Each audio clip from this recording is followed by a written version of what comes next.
అదే RTV app వార్తల్ని క్షణాల్లో చదివే అవకాశం ఉంటుంది. ఒక న్యూస్ పేపర్, ఒక టెలివిజన్ ఛానల్ మీ చేతుల్లో ఎప్పుడూ ఉంటాయి. మాది సోమల మండలం 81 చిన్నపరపల్లి కమ్మపల్లి గ్రామం అండి. నేను నిన్న సాయంత్రం 2 గంటలకి కమ్మపల్లికి వెళ్ళాను. నేను కమ్మపల్లిలో మా ఇంట్లో ఉండగా మా ఊర్లోని టీడీపీ వాళ్ళకి సంబంధించిన కొందరు వ్యక్తులు వచ్చి నన్ను బయటకు రమ్మని చెప్పి పిలిచారు. నేను గేట్కి లాక్ చేసిన్నాను. మా ఇంట్లోకి రావాలనే ఉద్దేశంతో గడ్డపారలతో బీగాలు పగలగొట్టి, డోర్స్ పగలగొట్టి నన్ను బయటకు లాక్కొని వచ్చి నా దగ్గర ఉన్న ఫోన్లు పగలగొట్టి నన్ను కట్టెలతో కొట్టారు. నేను గతంలో ఆగస్ట్ 5వ తేదీ కంప్లైంట్ ఇచ్చిన చిట్టిబాబు నా షాప్లో వచ్చి దాడి చేశారు.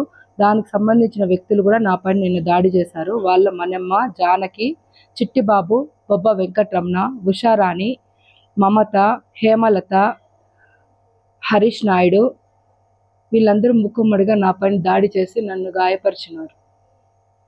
వీళ్ళ వల్ల మాకు ప్రాణహాని ఉందని చెప్పి 2 నెలల నుంచి ఎస్పీ గారికి, కలెక్టర్ గారికి పిటిషన్స్ ఇస్తున్నా ఎవరు పట్టించుకోలేదు. ఎక్కడ మాకు న్యాయం కూడా జరగలేదు. మీడియాకి ఇస్తామంటే మీడియాను కూడా మా ఊర్లోకి రానివ్వరు, పోలీసులు కూడా మా ఊర్లోకి రానివ్వరు. మీడియాలో న్యూస్లు ఎవరైనా వేస్తారంటే కన్నా వాళ్ళు కూడా బెదిరిస్తున్నారు. నన్ను కూడా నువ్వు పోయి కంప్లైంట్ ఇస్తామంటే కన్నా మళ్ళీ కొడతామని చెప్పి కూడా బెదిరించారు. టీడీపీకి సంబంధించిన వాళ్ళు ఇది రాజకీయ కక్షలతోనే మా ఫ్యామిలీ పైన 3 నెలలుగా తెలుగుదేశం పార్టీ వాళ్ళు దాడి చేస్తున్నారు.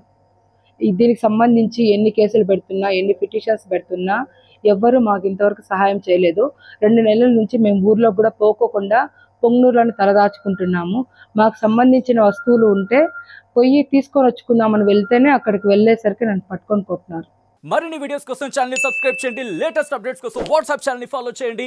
అండ్ లింక్ డిస్క్రిప్షన్ లో ఉంది.